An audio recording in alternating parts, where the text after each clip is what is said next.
kandi numva nobabaza ntiyari iki kintu kirimo kirahungabanya ubucuti, kirimo kirica urukundo rwawe ruri hagati yawe na Yesu. Icyo kintu ntigikuweho kuko yamubaza ngo mbe urantu none nuko umwe mubonye mukuru mbe urankunda. Amen. Asubira vyivugire n'akanwa kiwe murabizi, siko aramusubira imbere. Muragomba gukundana na Yesu, dufatane na Yesu muri iyi minsi iheze. Abatifuza Yesu n'umukunzi wawe, umuntu atakwihakana mwarasangiye byose muzimenya, atakwihakana ngo nituvuga gacoze. Ijambo ry'Imana ni itara, ijambo ry'Imana ni umuco umurikira ibirenge byanje mu nzira y'agakiza.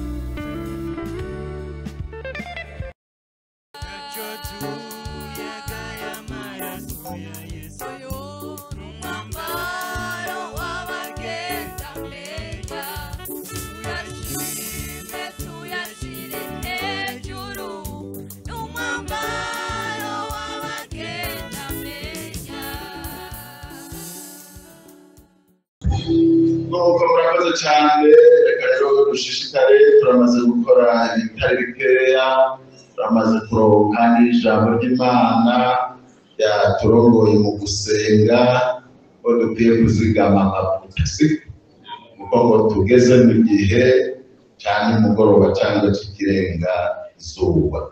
None rero tudatebeje, nanje ndafise ijambo ry'Imana Imana yashize mu mutima wanje. Turiraga hariya mu butumwa bwiza bwa Yesu Kristo bwanditswe na Yohana. Ego n'amajambo azwi ari ndayamara iminsi, aho nayasomeye mbere, ariko yagumye mu mutima wanje, aguma ngaruka ko numva amfata. Yohana 21, dusome duhereye ku murongo wa 15, ego tuze kugeza kuri 17. Abo bitabangukira ego kuraba inomero z'urupapuro n'131. Reka dusome, abatarashikayo mufashanye umuntu wese asome. Ego hajya ku mutwe w'ayo majambo hari ijambo rivuga ngo Yesu abaza Petero panyante pamukunda. Usome rero ku murongo wa 15 gushika kuri 17, avuga ngo nuko barangije kurya Yesu abaza Simoni Petero ati, Simoni mwene Yohana, urankunda kurusha? Nawe atego mugenzi we urazi ko ngira gute? Kunogera aramubwira atabura imyaka z'intama. Yongera kumubaza ubwira kabiri ati, Simoni mwene Yohana, urankunda? Nawe atego mugenzi we urazi ko munogera? Aramubwira ati, ragira intama zanjye. Amubaza ubugira kangahe? Gatatu ati, Simoni mwene Yohana, uranogera? Petero arababara kuko yamubajije ubugira kangahe? Gatatu. Ngo mbega uranogera? Aramwishura ati, mugenzi weho urazi byose, urazi ko nkunogera. Yesu aramubwira atabura iki? Intama zanjye. N'ayo majambo bise ko twosangira. Hano murabona uyu ni Yesu n'uyu mwigishwa wiwe Petero.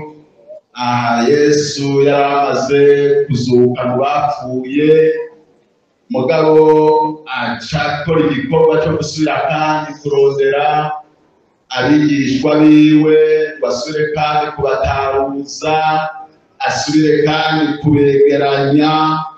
nuko abereke ko yasubiye kuba muzima, basubire kuyaga, byose no kuvuga bisubire kugenda neza. Ariko hano namubonye ahantu yari yiyerekaniye ku kiyaga c'Itiberiya. Uyu Petero yari umuntu muto, yari umuntu akomeye mu bigishwa ba Yesu. Namwe ndamuraba,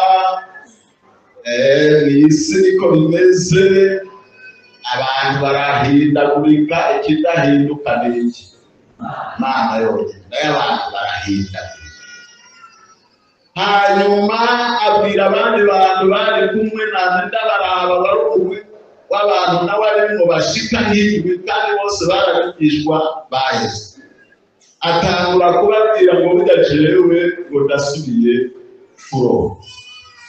Abivuze gutyo nabo baca bamubwira ngo ugiye natwe turajana. Ego turajana. Baragenda basubira kuroba. Kuko murazi yuko Petero yari yahamagawe arizo bikorwa nyene akora. Kandi namwe ndaba bashitseyo aho kuroba biboneka ko ataco baronse, kuko Yesu abegereye yarababajije ngo hari icyo kurya mufise? Bishura yuko ataco afise. Asubira kubabwira rero ngo nimuterere urusenga mu kiyaga muraroba. Babikoze rero namwe ndaba birakunda, bararonka rero ifi zitari nkeya. Ego mbere wanagomba ngo nini zishika 150.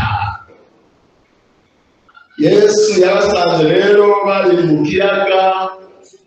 Ego kandi n'ivyari vyoroshe. Hariho umwe yaciye amumenya ngo uyu n'umwami Yesu. Petero umenga ntiyari bwamumenye. Hanyuma rero bamubwiye ko ari umwami Yesu. Ati abantu baroba mw'ijoro. Ega bavuga ko bikaba bimeze neza. Hanyuma rero yumvise ko ari umwami Yesu, aca kubita mu mazi arakegera kugira ngo arabe yuko yosubira kuba umuntu. None umuntu ntagizwe n'aka gashaka. Uyu muntu akoye agashaka, uyu byo muri byo. Umuntu agizwe n'agahuzu.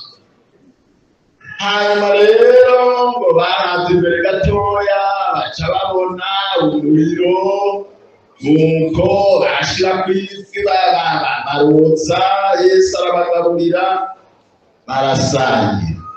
Hajya rero twabonye ngo nuko barangije kugira ngo barangije kuri nawe iwacu murabona iyo turangize kurya hacarija. Ego n'ahandi hose. Ego barangije rero kurya, uko murangiza rero uko nabyumviriye umenya Yesu yaragize misiyo cyangwa intumbero kuri uyu mwigishwa wiwe yitwa Petero. Yagize gute? Yamwihakanye umuntu akuzi, akakwihaka, akanabisubira. Ariko Petero yari yagize ingorane.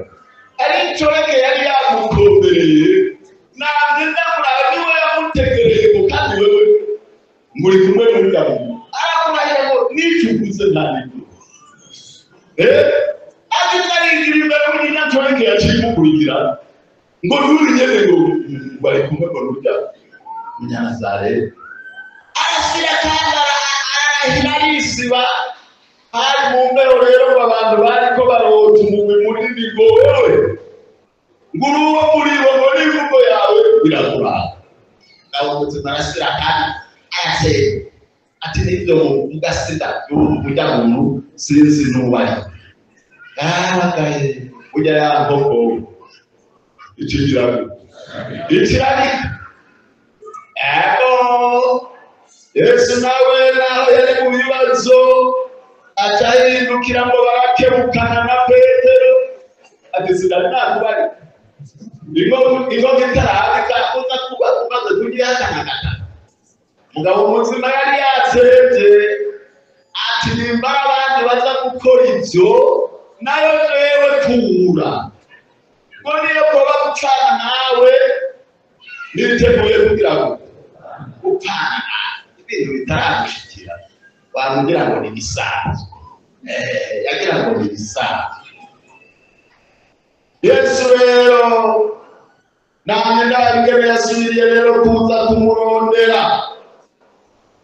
cyane kugira ngo turi kumwe shengero y'Imana cyane kugira ngo ubucuti bwiwe n'umwigishwa wiwe yitwa Petero usubire kandi ubana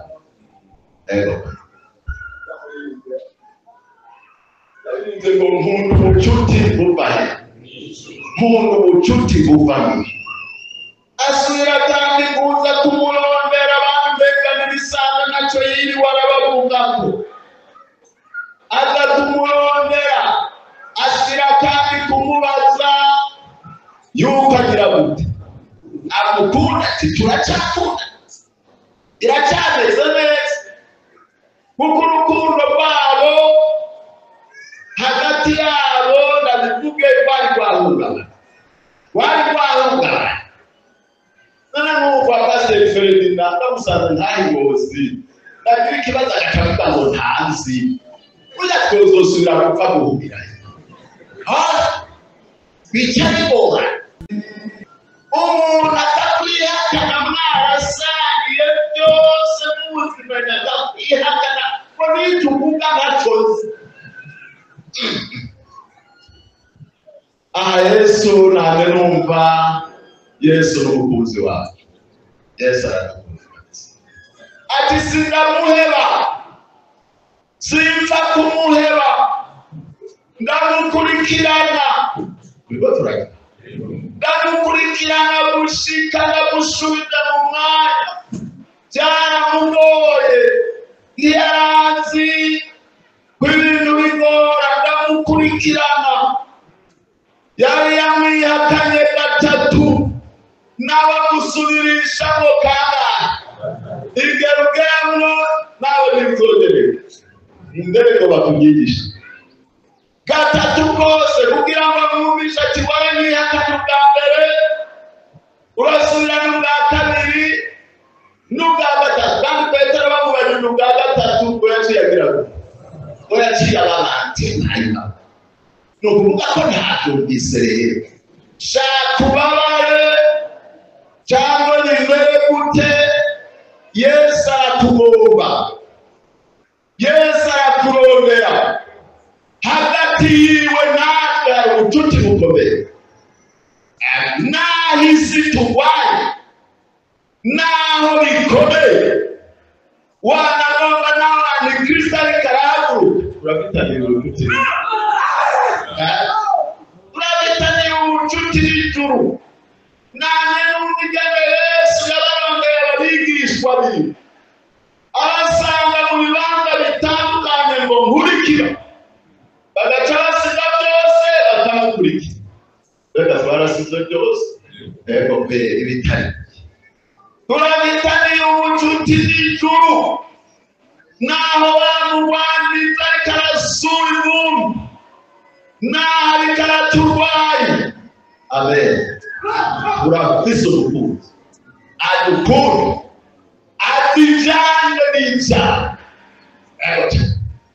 ubu bucuti ntibusanzwe azawukomeza azawushishikara nanjye nabyo niyumvira nti nk'ubu Yesu kugira ngo aronke naramugoye kabisa ingene umuntu agenda bacurumba muri iyi si asubira muri biriya na biriya mugabo Yesu ntaduta Yesu ntaduheba n'umukunzi wacu niwe atwikorera ibyaha nanjye niyumvira nti n'ubu ndababazwe twebwe kuko aba twihaniye uwo batarakora atarigera acira n'amata kuko yihana kuko ati ibyawe byamugerageza neza sinigeze gusubira gucuruza ntabwo none guca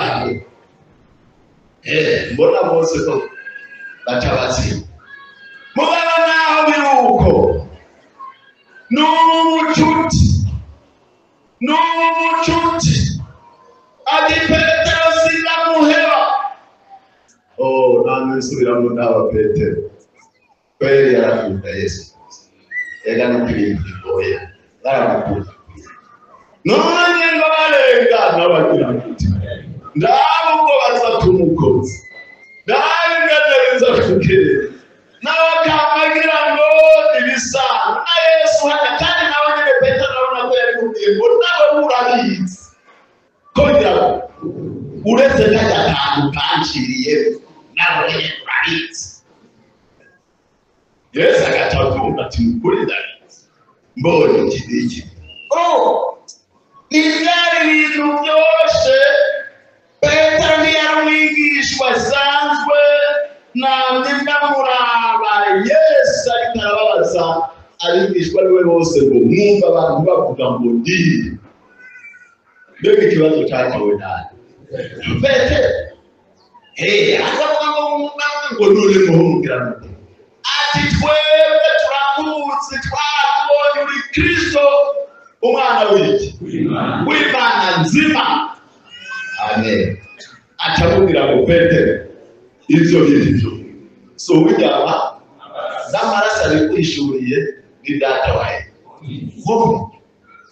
n'urukundo n'umucuti asigwa muronde asigwa asubiriye kumusubiza mu kibanza amen nimumfashe mbega Petero yoba yaranezerewe oya amubonye basubiye kuganira bariko baraganira yoba yaranezerewe gahunda ndi ya Petero erega byari ukuri hajya bitari byatawe wewe umaze kwihakana umuntu byacitse mugabo Yesu arabizi ibingora n'ibikugora ati ndabisubiramo ndamufasha si ugupfa kureka Yesu ntiyapfuye kundeka agenda amaze guhura n'ibitari mubaraga umuntu arakumva ari mu mwanya we ujya mugabo ushaka yarahiriwe amagorwa tumaze guhura iwe ufise ayiwawe ndafise amagorwa umuntu nawe nigeze gufata n'ingingo ndabivuze akundi ibajyahanze umuntu nigeze gufata n'ingingo kumenya ntuhagarika ari kubera gusa urubyaro amen ntabwo bangora burya jewe ndi umukozi w'Imana abana bazarangora kujya nanjye ndabakunda ndabishura atakuganira kuvuga ntabwo ndabatigirwa n'amagabiruka n'ubucuti kwereza sure kwibuka yashaka shetani ntabyo uri buza ari ubucuti abumva ubucuti tumora uriyo kandi mukomeye kandi utangira umwana wawe arasesa amaraso uriyo ukomeye utopfa kumpera ndabyumva n'intaba nabi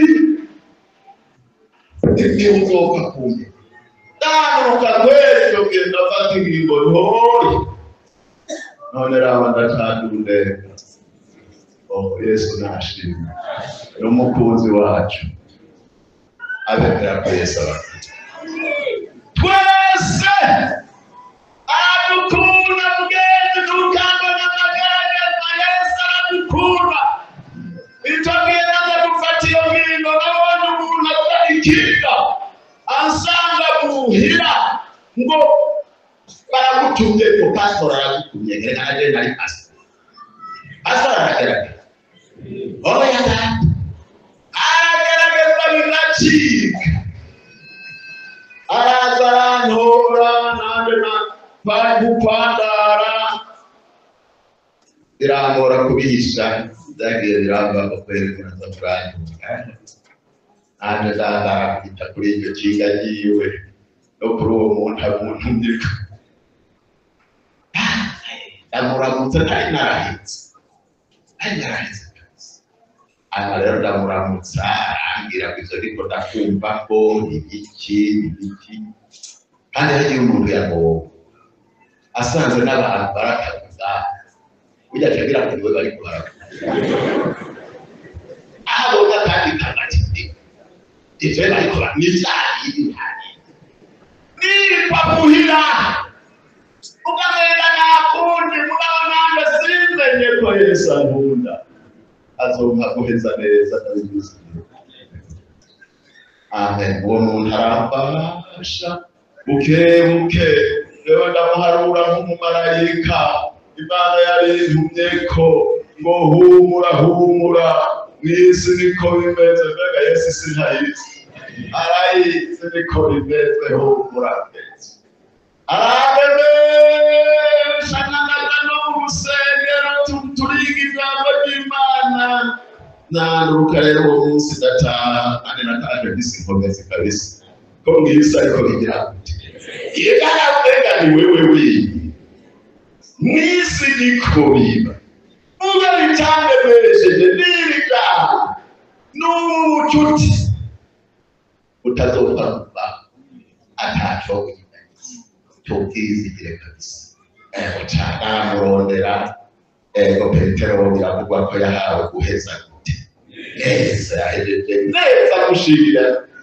hariho n'amayiswara bavuga ngo bamufashe bagomba kumwica mwavuze ngo nimumbambe nkuriya umwe yambambe umwe yacumu nimumbambe nkuriya ngo curika sisa nawe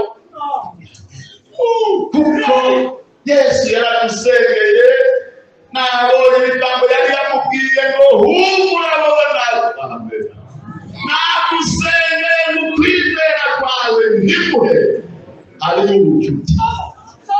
ariyo ubucuti butubunga budukurikira butuziga buturira iminsi yose kubaho kwacu ukuryarinde ngo ni uwa Yesu sikekera nawe nyene ni uwawe n'ijambo sinza kure cyane Yesu aradukunda namwe numva iki kintu gihungabanya ubucuti bwacu na Yesu bwagasi wamubi yamaza n'impagarara akapiragiza n'ibyo bumvise akamaza n'intege nke nayo umubiri n'ufise ubwoba gusigaze mbere wewe yatubwiye uwo mubiri ngo ukomeye neza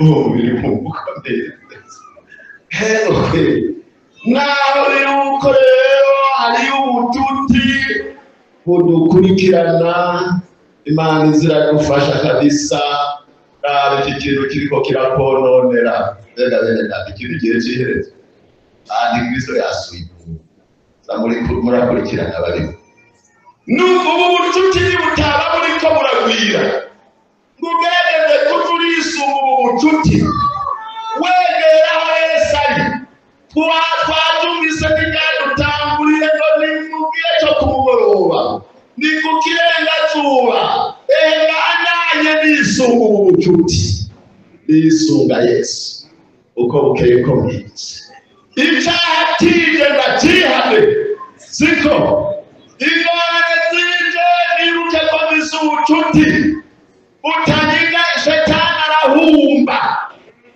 aho inama y'ababwirije shetani none niyo yaraye ko umuntu akwiye gucunga ubucuti rero burana kandi narebye rwose nashinze imitsi icyatumye Yesu agaheba uyu mwigishwa nicyo kizotuma nanjye ataheba yaramvyaye umwana wiwe yarandetse ngakura n'amajambo numvise tugomba kujya dusenga Imana namwe numva nobabaza ntiyari iki kintu kiriko kirahungabanya ubucuti kiriko kirica urukundo wawe ruri hagati yawe na Yesu ico kintu nigikuweho kuko yamubaza ngo none n'uvuga mumbe mubone uvuga mbe urankunda amen asubira vyipfugire n'akanwa kiwe murabizi siko aramusubira imbere muragomba gukundana na Yesu dufatane na Yesu muri iyi minsi iheze abatifuza ariko turabana n'Imana ijuru riratutse ibyacu birabizi n'amajambo nanjye ndabariya mu Baroma ncampeza ariko urukundo turaraba katacari guhungabanije Shetani niwe yamazanye impagarara gasanga umuntu aracumura ntihane ntasubizeho ubucuti bwaje buva mw'ijuru buri n'ingorane uzohamubwira iherezo ribi kuko ubucuti abarundi bavuze badafurika kabagaro rumwe n'agake akarega turagenderanira siko ivyo ngota dusubira kwibuka urwo rukundo twiyuzura nawe basi ari ibintu bizokomerera ruzotarupe ngo rusumba izuba n'ikuzimu ngo rugira rurashikayo amen kwatumye Yesu aza mw'isi yacu ngo induhagire gute mbere ngo na wa mwana w'icyambazi kwatumye se agira amwanyi naremye cyane reka dusoma aho mu Baroma n'icaga c'umunani caho murakizi nifuje guhera ku murongo wa 37 ariko reka duhera kuri 31 dusome tunyarutse data urukundo muriko murakumva watugize uko turi wangize uko sicoroshe ajya avuga ngo 8 kuri 3 mubandanje hajya ku mutwe w'amajambo havuga ngo urukundo rw'iki w'Imana ngo ko bimeze bityo tuvuga iki mbega uyu ninde uyu yavuga y'amajambo ninde Pawulo ngo ko bimeze bityo tuvuga iki isanga Imana iri mu ruhande rwacu uwo turwanya ninde itimanya umwana wayo ikamutanga ku bwacu twese izobwite kutugabirira byose kuri we ninde azorega n'Imana yatoranije mbega n'Imana kandi ariyo ibatsindanishiriza none turiko turasoma twese ninde azobatsindisha mbega ni Kristo Yesu kandi ariwe yapfuye ibi birutera zutsa n'uburyo bw'Imana bitaye ko agira gute hariyo ubucuti ninde azodutandukanya n'urukundo rwa Kristo mbega n'amarushwa canke n'ibyago canke n'uguhamwa canke n'inzara canke n'ukwambara ubusa canke n'ukuba mwirinde canke n'inkota none uyu umuntu yari yambaye uburenga kuko handitswe ngo twirirwa twicwa bakuduhora twagereranijwe n'intama z'imbagwa kuri 37 ariko muri ivyo byose turushishwaho kunesha n'uwagize gute n'uwadukunze arabivuga ngo kuko menye neza ntabikekeranya amena ngo yuko naho ngo urupfu canke ubugingo canke abamarayika canke abagaza amena canke ibiriho canke ibizoba canke abafise ubushobozi canke uburebure bw'igihagararo canke uburebure bw'amajepfo canke ikindi caremwe cose atakizoshobora kudutandukanya n'urukundo rw'Imana ruri hehe muri Kristo Yesu mwami wacu uyu muntu yari yaratahuye urukundo rwe coroha natwe tukabitahura kuko Yesu yotunezererwa Yesu yotwishimira hari abantu basobanutse hari abantu batahuye urukundo rw'Imana batahuye Imana yakoze batahuye Yesu ariwe n'igikorwa ciwe Imana yotunezererwa ikatwishimira ati mwisi ndaseba batahuye urukundo rw'Imana uwo aribwo uko rumeze byasobanutse neza atamazinda akirimo. Arabivuga rero ngo menye neza ntarikekeranya yuko naho Imana ibafashe kabisa. Bakurikiye Yesu siko turamukurikira ati yavuze ngo ugomba kumurikirana angire ayikorere aze tugende ukarabizi byose none yakura kazu sa yatwiyaje asura kubamuza aravuga ati ndabimenye neza naho cyo ikindi cyari cyo cyose. Uyu Pawulo murabizi ko yakubiswe, yapfunzwe kenshi, yahowe Yesu kenshi, kandi Yesu yari yavuze ngo n'ikintu nitoranirije, Yesu yaradutora. Kandi ndabajamajambo hariya ubutumwa bwiza ubwo bwanditswe na Yohana hariya muri 15 ngo si mwebwe mwabisize mwatora nijewe n'abatora n'abashizeho kugira ngo mugende kandi imbuto zanyu zigume nizigumire.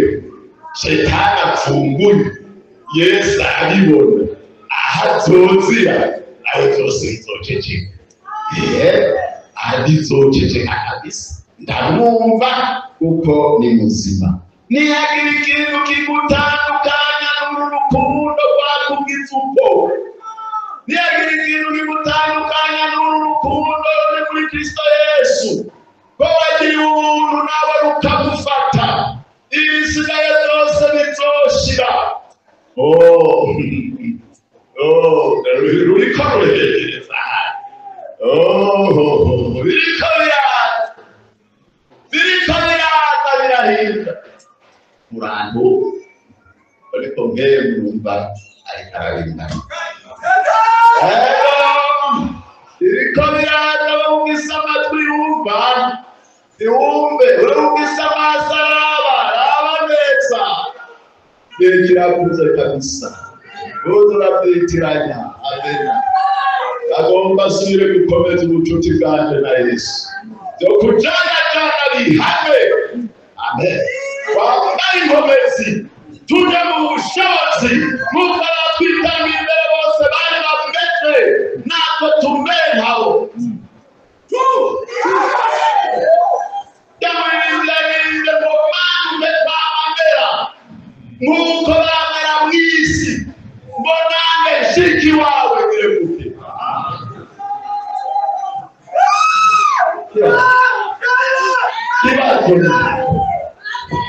haya batwitanga imbere n'ibyature kuzi baratuzaniye ubutumwa n'abazungu babaswera abandi baje buzuye mwemwera batubwira ijambo ry'Imana ritoboye ibiriko birabundi bipirata ibisa nari guma kuri barba guma turabanezerwa kabisa iyo muriko muraririmba waho impamvu mwazishinze twarahabonye tuvanira agakiza tucanuzira Yesu yaciyemo naho byoba bibiki kandi ntabwo mpamvu bazoguswe bora batora isaha y'ibizogera azotsinda ishengero ryagisenge ryo turabisuku kuzi akurikirana muri izo ntege zawe zose izo bigenda birakugora bisubiremo. Nanumvise ko twumva ubucuti n'ijuru duce tugendana n'ijuru aho uriko uragenda hose.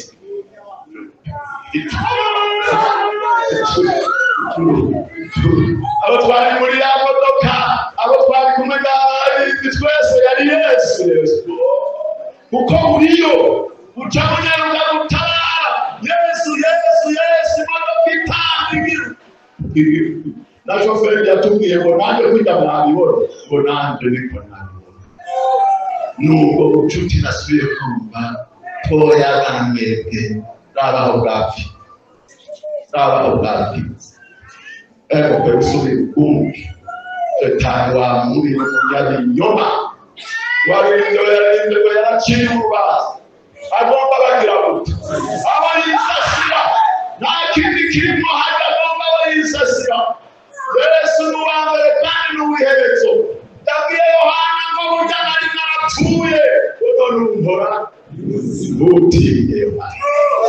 tuti ndafise imfunguruzo z'urupfu n'izi kuzimu ukuvuga ko byose umukunzi wanje byose abitegeka byose abifise ku bubasha ikigoye gusa n'ukumva Imana buri kandi usenya Imana babataye mu muriro bagira ngo ni batatu basanga ni bane hano amen numva basanga yabitangiye ati niwaca mu muriro niwatamba mu muriro nzoba ndi kumwe nawe niwatamba mu mazi inzuzi ntizizokurenge umwanya wose nzoba ndi kumwe nawe n'aya majambo shengero ry'Imana reka dusubize ubucuti bwacu mu kibanza ntibukamangana. Urabona ko Yesu abukurikirana cyane n'ubu ibyo watsindiriyemo Yesu ariko arakurondera ngo ubivemo. Tugomba gutanga umwanya umuntu yumva hari icyo yotunganya agitunganya uburyo bukiriho twambara inkomezi tubashe guhangana n'abantu yamaza n'impagarara.